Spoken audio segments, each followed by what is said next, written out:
Chapter 4, Networking and Content Delivery Services. Chapter 4 covers networking and content delivery services, VPCs, subnets, route tables, internet gateways, NAT gateways, VPC endpoints, transit gateway, direct connect, Route 53, and CloudFront. Networking in AWS is where architecture becomes concrete. Compute, databases, storage, security, and integration services all depend on clear network boundaries and predictable traffic flow. A good network design makes systems easier to secure, scale, troubleshoot, and evolve. A weak network design creates hidden coupling, accidental exposure, unnecessary cost, and confusing failure behavior. The foundation is the VPC, or Virtual Private Cloud. A VPC is an isolated network space where you control IP ranges, subnets, route tables, gateways, and connectivity. It is not just a container for resources.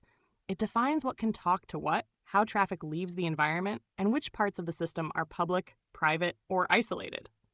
Inside the VPC, subnets divide the network by availability zone and routing behavior.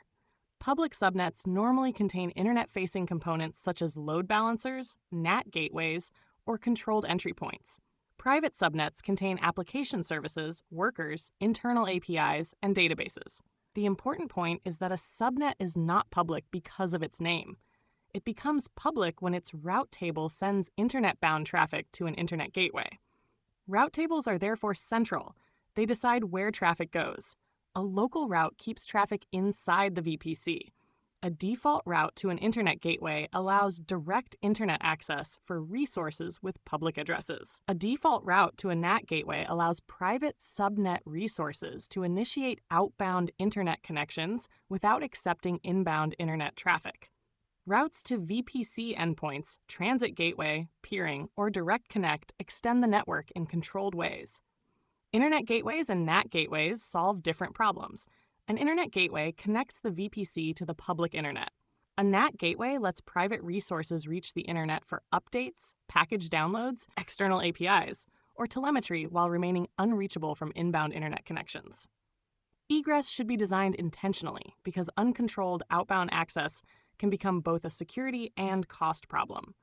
VPC endpoints reduce the need for public internet paths when accessing AWS services. Gateway endpoints are used for S3 and DynamoDB.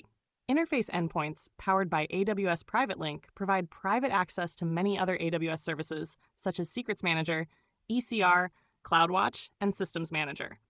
This often improves security, simplifies routing, and reduces dependency on NAT for AWS service traffic.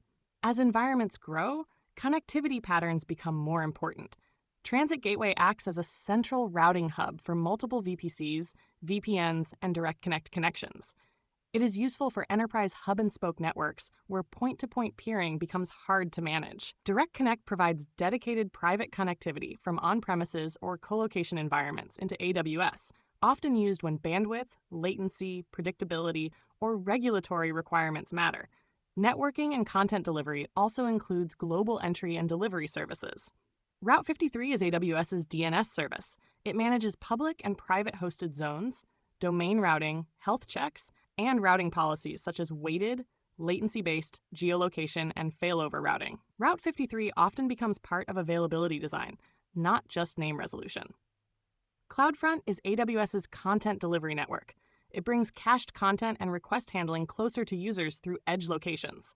It can serve static assets from S3, accelerate APIs behind load balancers or API gateway, terminate TLS, integrate with WAF and Shield, and reduce load on origins. CloudFront is not only for websites. It is often part of secure and performant global application delivery. A senior engineer should remember that AWS networking is not plumbing. It is architecture. VPCs define isolation, subnets define placement, route tables define movement, gateways define entry and egress, endpoints define private service access, transit gateway and direct connect define enterprise connectivity, and Route 53 and CloudFront shape global traffic. Good network design is simple enough to reason about, strict enough to protect workloads, and flexible enough to support growth.